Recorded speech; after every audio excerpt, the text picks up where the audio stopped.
السلام علیکم۔ آج کی اس ویڈیو میں ہم حضرت عمر فاروق رضی اللہ تعالی عنہ کی قبول اسلام کے بارے میں اہم معلومات آپ کے سامنے رکھیں گے۔ ویڈیو آخر تک دیکھیے تاکہ تمام اہم معلومات آپ کو مکمل حاصل ہو سکیں۔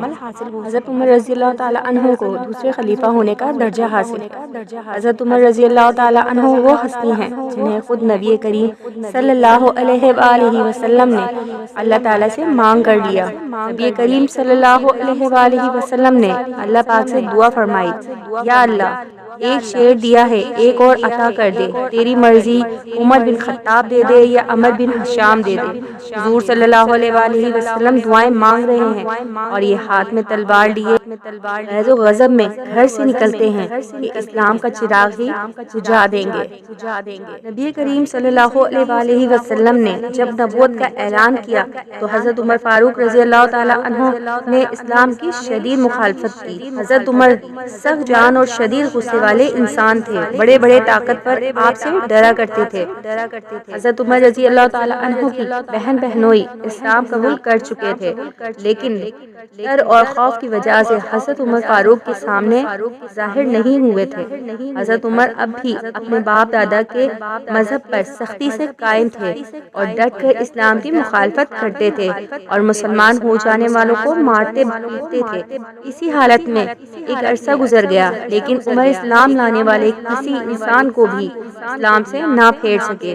حضرت عمر رضی اللہ تعالی عنہ مسلمانوں سے شدید نفرت کرتے تھے۔ ان سب کی وجہ صرف یہ تھی کہ قریش کے کافروں نے نبی کریم صلی اللہ علیہ وآلہ وسلم کے بارے میں یہ مشہور کر رکھا تھا کہ نعوذ باللہ نبی کریم صلی اللہ علیہ وآلہ وسلم جادوگر ہیں۔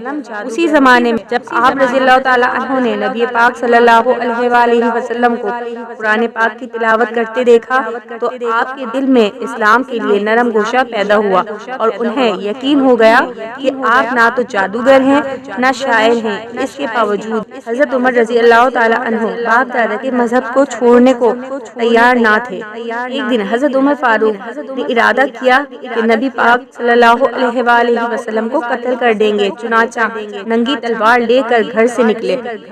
راستے میں نعیم بن عبداللہ مل گئے۔ انہوں نے پوچھا کہ خیر تو ہے، ننگی تلوار لیے کہاں جا رہے ہو؟ بولے محمد کو قتل کرنے جا رہا ہوں۔ نعیم نے کہا پہلے اپنے گھر کی تو خبر لے لو، آپ کی بہن اور بہنوئی دونوں مسلمان ہو چکے ہیں۔ حضرت عمر فاروق رضی اللہ تعالی عنہ یہ سن کر الٹے پاؤں بہن کے گھر پہنچے۔ بہن اور بہنوئی کے علاوہ ایک اور صحابی وہاں موجود تھے جو قرآن پاک سکھا رہے تھے۔ جب حضرت عمر رضی اللہ تعالی عنہ نے دروازے پر دستک دی تو خباب بن عرب خوف سے گھر کے ایک کونے میں چھپ گئے۔ بہن نے قرآن کے اوراق چھپا دیے، مگر عمر رضی اللہ تعالی عنہ قرآن پاک کی تلاوت کی آواز سن چکے تھے۔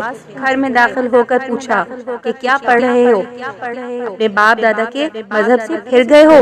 یہ کہتے ہوئے حضرت عمر رضی اللہ تعالی عنہ نے دونوں کو مارنا پیٹنا شروع کر دیا۔ بہن کے سر پر چوٹ لگنے کی وجہ سے خون بہنے لگا۔ اس وقت دونوں میاں بیوی نے کھل کر عمر کے سامنے مسلمان ہونے کا اعلان کر دیا اور کہا ہم اللہ کے رسول صلی اللہ علیہ وآلہ وسلم پر ایمان لے آئے ہیں، تم سے جو ہو سکے کر لو، اسلام اب ہمارے دلوں سے نہیں نکل سکتا۔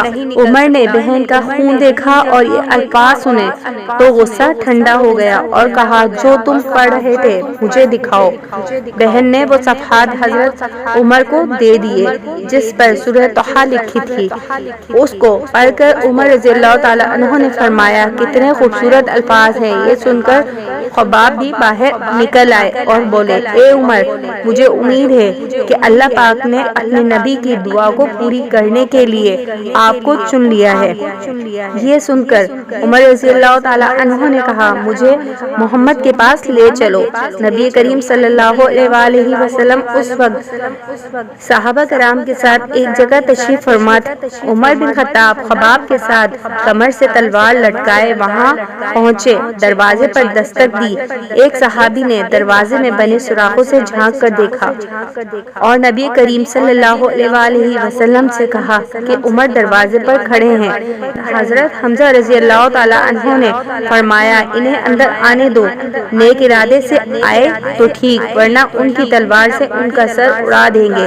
نبی کریم صلی اللہ علیہ وآلہ وسلم نے فرمایا انہیں آنے دو۔ چنانچہ دروازہ کھول دیا گیا، عمر اندر داخل ہوئے، حضور صلی اللہ علیہ وآلہ وسلم کے سامنے جا کر بیٹھ گئے۔ حضور صلی اللہ علیہ وآلہ وسلم نے فرمایا عمر کیا ابھی وقت نہیں آیا کہ تم اسلام لے آؤ؟